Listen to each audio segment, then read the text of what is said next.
Vamos abrir a Bíblia, irmãos. Lá no Salmo de número 41, vai ser o texto que nós vamos ver essa noite, seguindo o nosso planejamento, de estudo dos Salmos. Hoje é o dia do Salmo 41.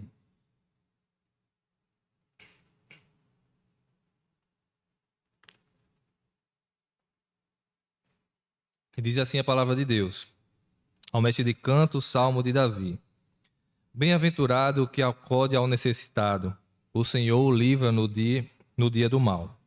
O Senhor o protege, preserva-lhe a vida e o faz feliz na terra. Não entrega à discrição dos seus inimigos. O Senhor assiste no leito da enfermidade. Na doença tu lhe afofas a cama.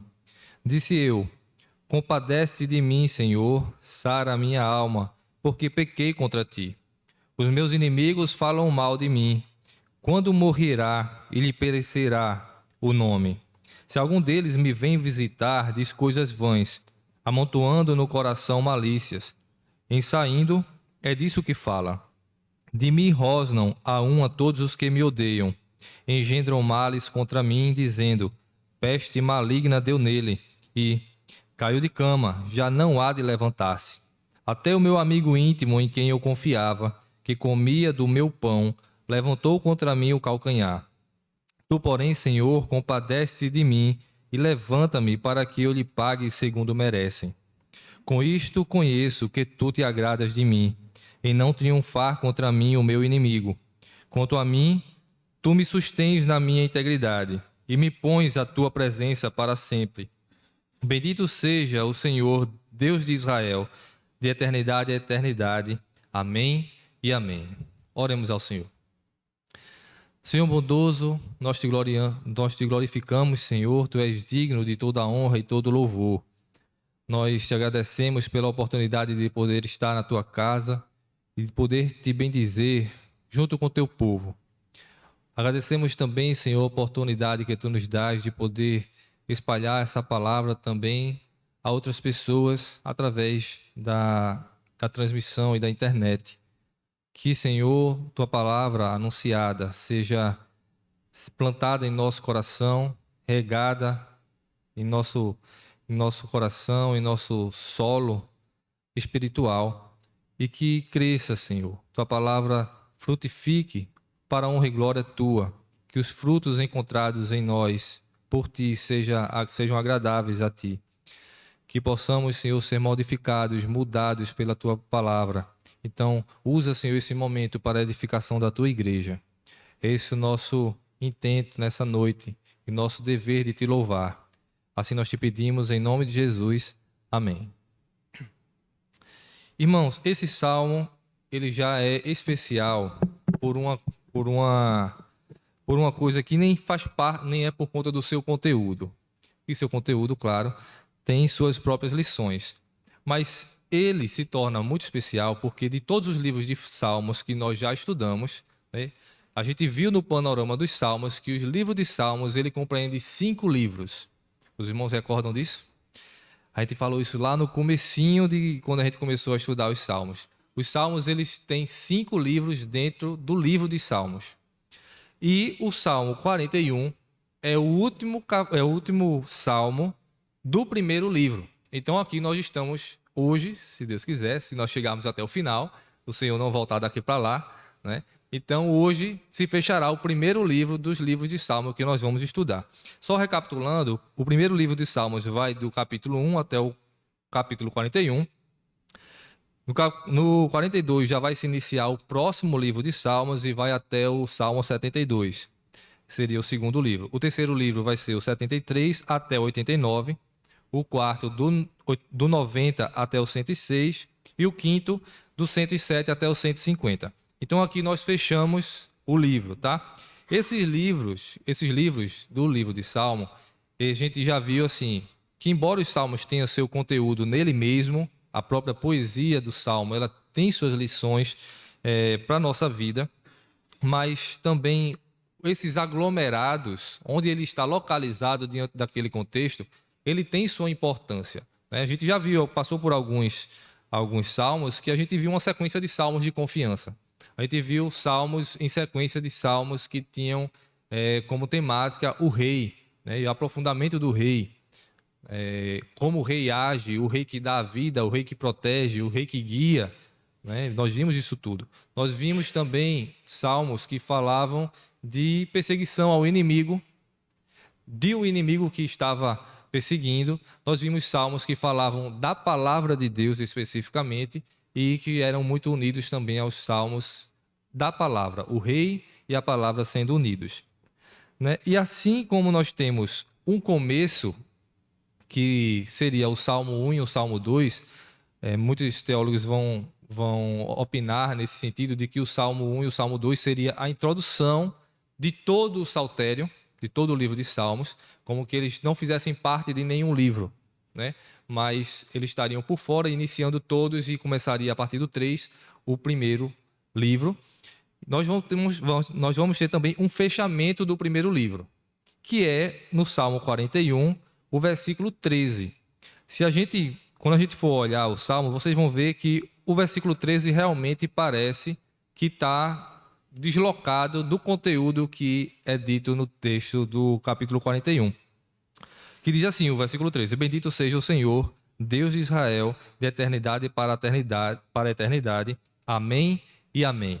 É como que fechou o primeiro livro. Isso vai acontecer também nos outros finais dos outros livros que nós vamos ver dos Salmos. Vamos só para mostrar, tá? O próximo livro é o Salmo, o último Salmo do último livro é o Salmo 72,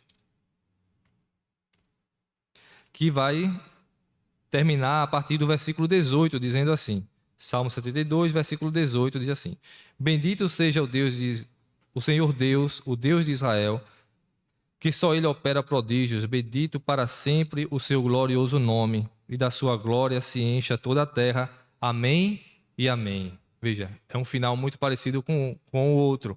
Tem o bendito, né, exaltando o Senhor, e termina amém, amém. E o versículo final vai dizer: findam-se as orações de Davi, filho de Jessé. Se a gente for para o outro também, o final do 89, esse foi o 72, o final do 89, ele diz assim, que seria o final do terceiro livro. Bendito seja o Senhor, rapidinho, seria 89, versículo 52. Bendito seja o Senhor para sempre, amém e amém. Não é? Veja, tem o bendito seja o Senhor, por algum motivo, e para sempre, o amém e o amém. Sempre há esse fechamento no final dos livros.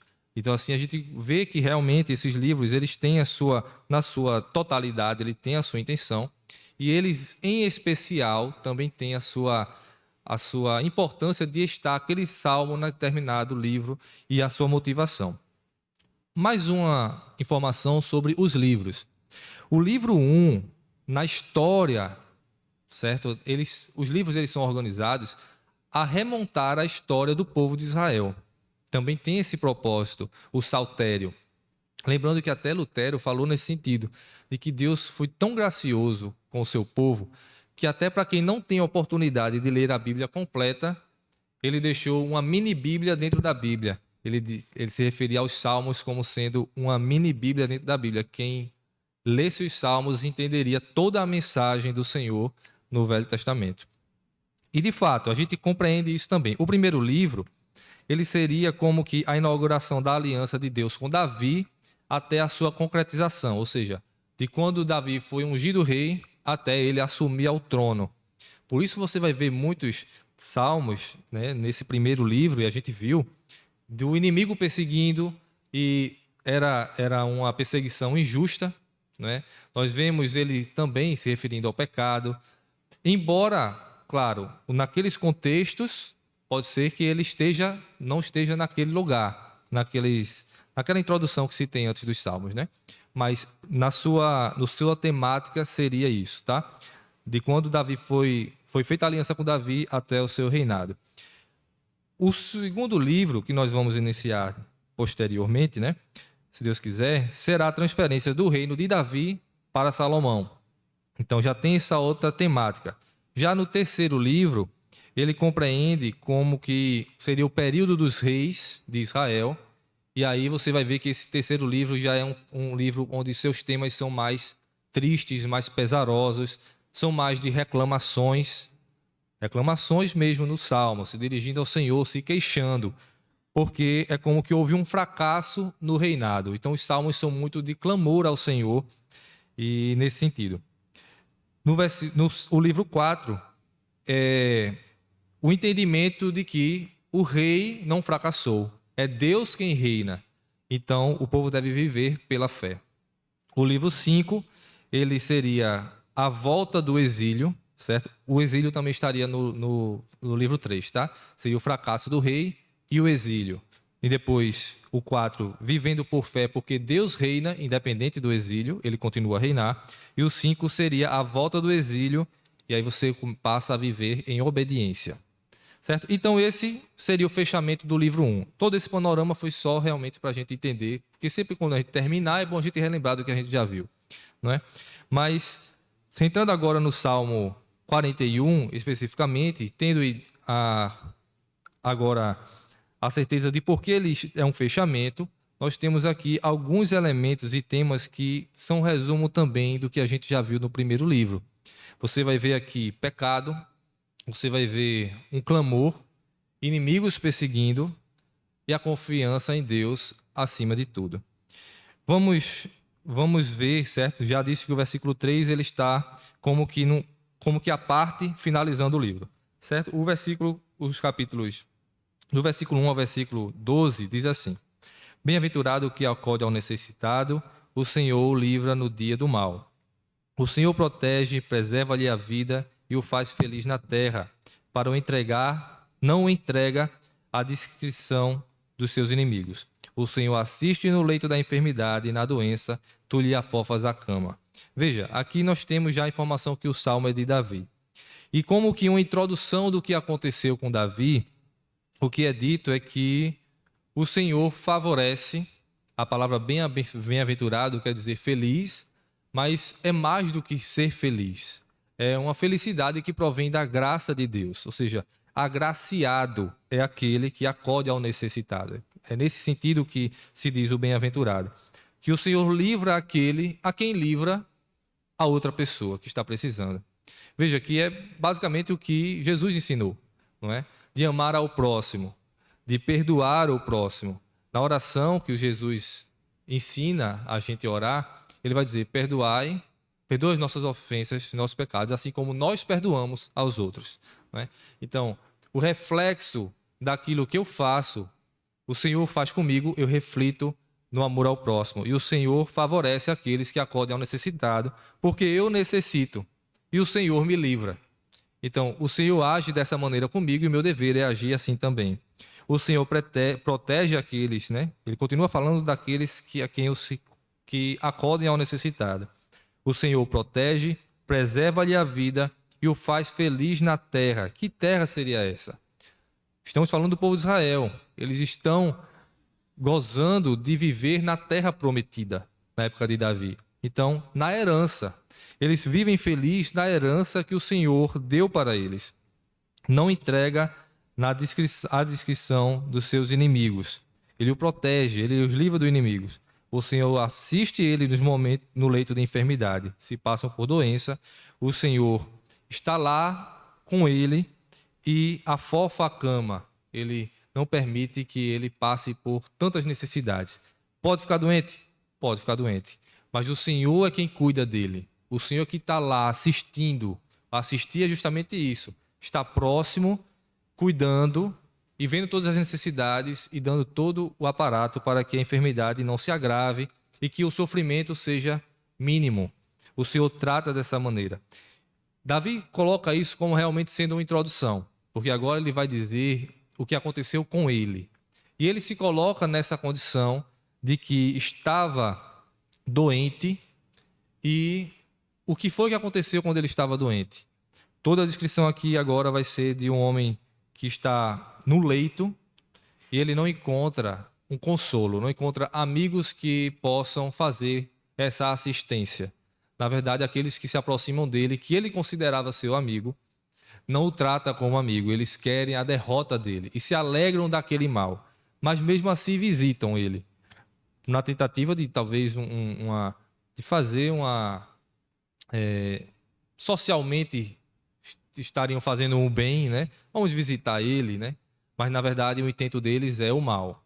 Eles saem falando mal, mesmo depois de ter dito palavras que são vãs aos olhos de Davi, certo? Diz assim: disse eu, compadece de mim, Senhor, sara minha alma, porque pequei contra ti. Os meus inimigos falam mal de mim. Quando morrerá e lhe perecerá o nome? Isso são os inimigos falando. Os inimigos dizem isso enquanto Davi está doente. Quando morrerá e lhe perecerá o nome? Eles estão torcendo para que ele morra. Se algum deles me vem visitar, diz coisas vãs, amontoando no coração malícias, ensaindo, já é disso que fala. De mim rosnam a uma todos os que me odeiam, engendram males contra mim, dizendo: peste maligna deu nele e caiu de cama, já não há de levantar-se. Então eles torcem para o mal, para que ele não se recupere. Até o meu amigo íntimo, em quem eu confiava, que comia do meu pão, levantou contra mim o calcanhar. Em que momento se passa esse salmo? A gente não tem na descrição acima, como a gente já teve outros salmos, o momento em que o salmo foi escrito. Mas, e também a gente não tem de toda a história de Davi, nenhum momento que a gente possa ver onde Davi ficou doente, de leito e tudo mais, né? Não que Davi não tenha ficado doente, mas no relato bíblico não tem essa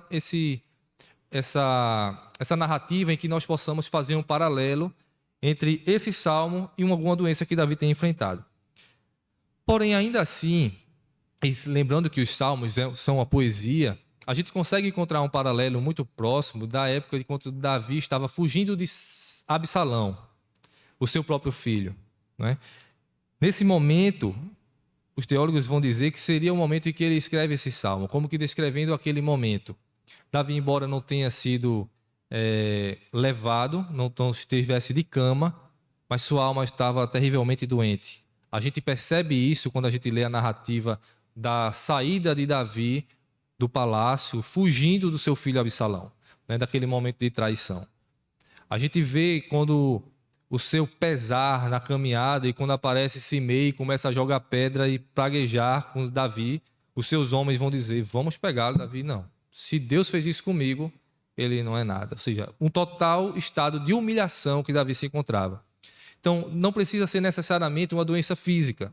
E é nisso que se caracteriza também as poesias, né? Não só a hebraica, não só as dos salmos, mas as poesias tratam justamente disso.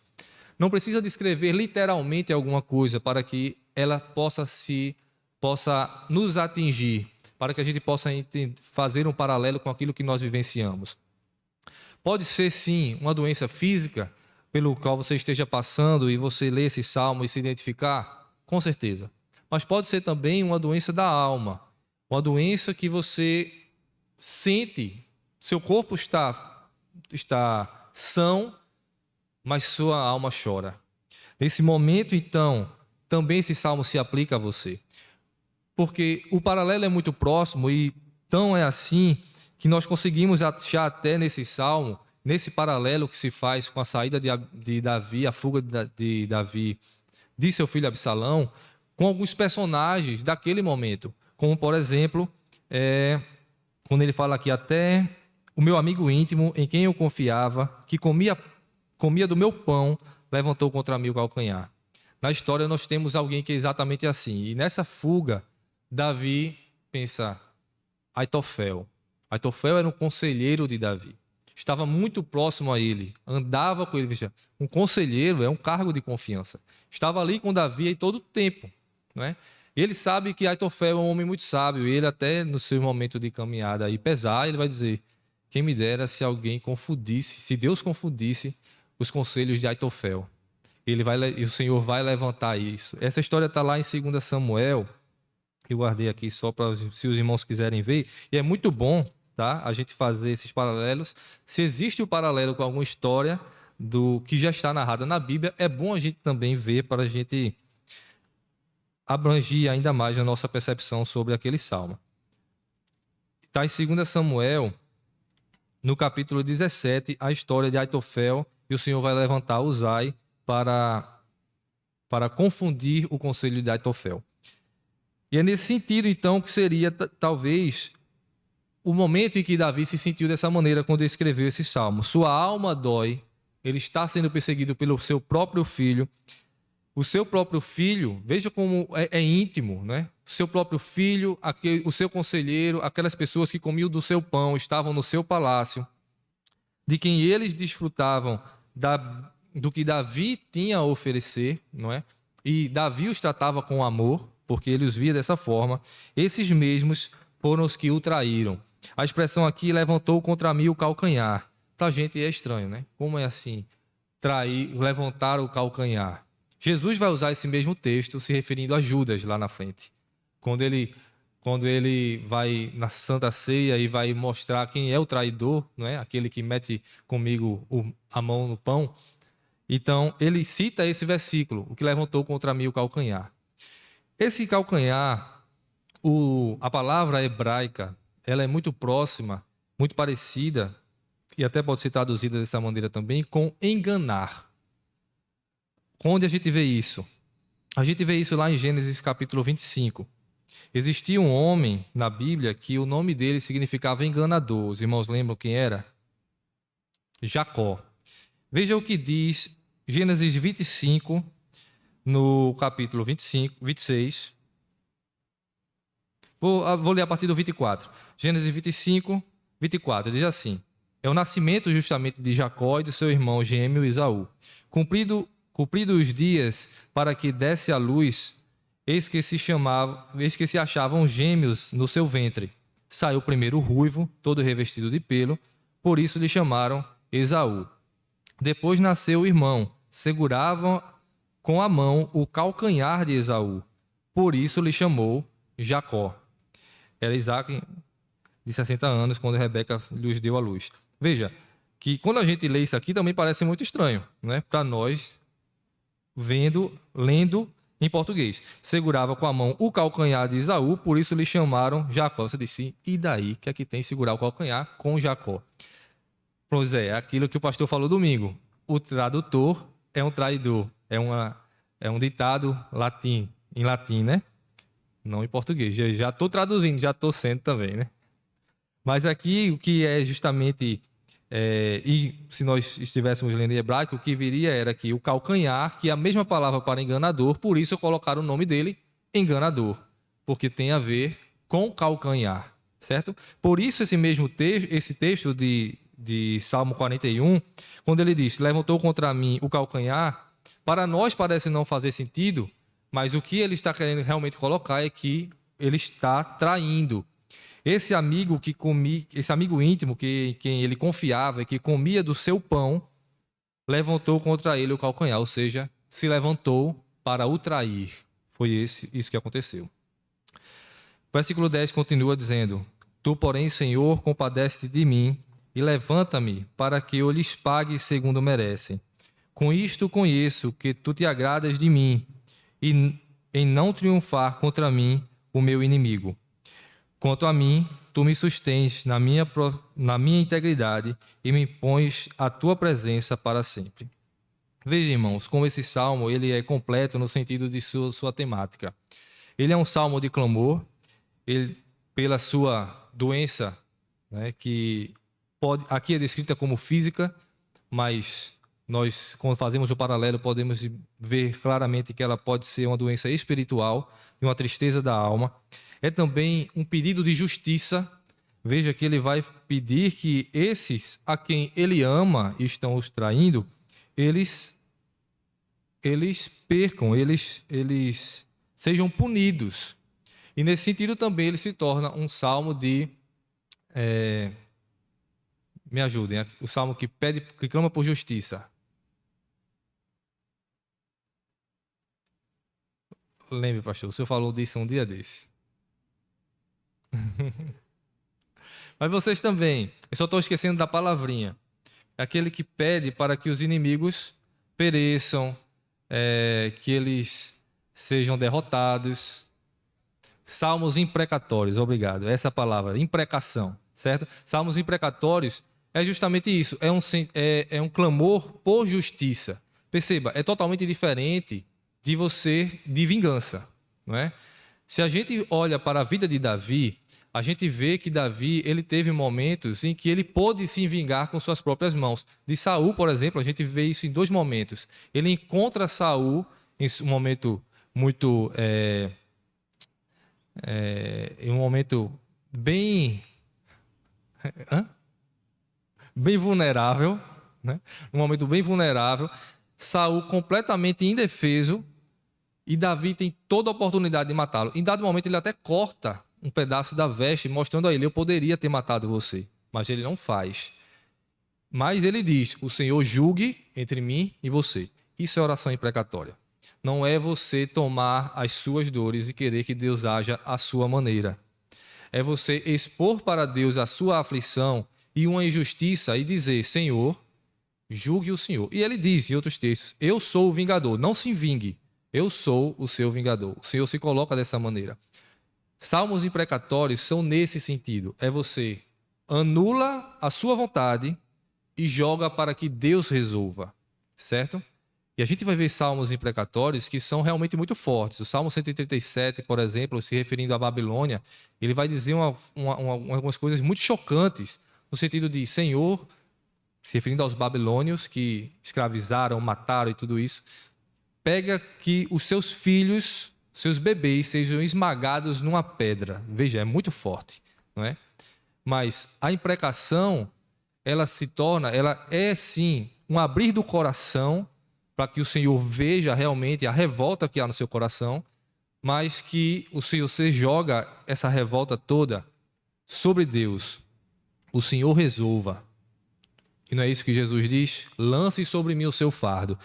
E é isso que a gente vê nos textos, tanto de ira, tanto se queixando, até mesmo de algumas atitudes que os salmistas não entendem sobre o que está acontecendo com ele, né?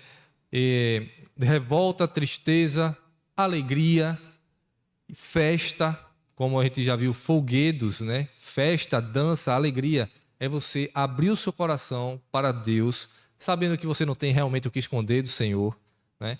Então, você abre o seu coração, joga sobre ele toda a sua dor, a sua mágoa, ou a sua alegria e a sua tristeza, e espera nele, certo? O que está acontecendo aqui é justamente isso. Embora ele esteja falando de pessoas que são do povo de Deus, são pessoas que conheciam ao Senhor, né?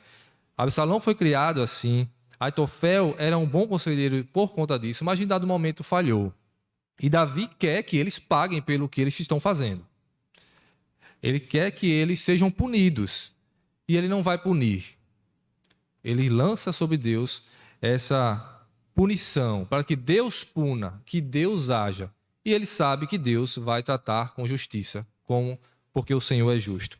E ele pede então, ele clama ao Senhor para que o Senhor se compadeça, que o Senhor o restaure, que ele se levante, e até para que ele possa puni-los. Veja o que ele vai dizer: levanta-me para que eu lhes pague segundo merecem. Com isso, conheço que tu te agradas de mim, em não triunfar contra mim o meu inimigo. Ou seja, eu sei que o Senhor me ama em que não deixar que o mal prevaleça. Porque se o mal prevalece e aquele que é fiel ao Senhor só sucumbe, tem alguma coisa errada aí. Né? Então, por isso esse clamor, para que haja restauração na vida do fiel, e aqueles que estão contra os caminhos do Senhor, que eles sejam punidos. Vejam, irmãos, o que nós temos aqui nesse salmo. Em resumo, nós temos uma doença, nós temos inimigos sendo perseguidos, nós temos pecado. Se os irmãos lembrarem o que ele disse no início, tudo isso que está acontecendo com ele, ele vê como sendo fruto de seu pecado. Veja o que diz no versículo 4. Compadece de mim, Senhor, sara a minha alma, porque pequei contra ti. Ele reconhece que naquilo que está acontecendo com ele, houve pecado de sua parte. Então ele sabe que o Senhor, o que ele está sofrendo é justiça do Senhor para com ele. Mas ele também, mesmo assim, ele pede ao Senhor que aqueles que são maus, não sejam eles que sejam a vara de punição do Senhor. Porque assim o próprio nome do Senhor vai ser humilhado, vai ser repudiado. Aqueles que não honram a Deus, se eles prosperam acima dos que honram a Deus. Então, o Senhor vai ser então rebaixado nesse sentido. Então, não deve ser eles os que devem punir. É essa negociação que Davi faz. E é essa a temática do Salmo. Há pecado e há arrependimento. Há inimigos sendo perseguindo e inimigos querendo mal. Inimigos que eram próximos dele e ele clama por livramento. E há também doença, seja de alma ou seja de físico, ele também clama ao Senhor. A necessidade, independente de qual seja qual for a motivação inicial, ela está aqui inserida nesse salmo, de pecado, de doença e de perseguição. E a quem ele recorre com todos esses problemas acontecendo? A Deus. É o Senhor que, mesmo quando ele peca, ele corre para os braços do Senhor. Mesmo ele tendo ofendido a esse Deus, ele não corre desse Deus. Ele diz: Senhor, me perdoe a todo custo. E mesmo quando o Senhor o pune, e o Senhor está usando pessoas e outras circunstâncias, como a própria doença, para ser vara de sua repreensão, ele corre para Deus pedindo perdão. Ele pede, nesse mesmo momento, por alívio, por cura e por justiça. Ele pede ao Senhor porque é o único a quem ele pode recorrer. E assim conosco também.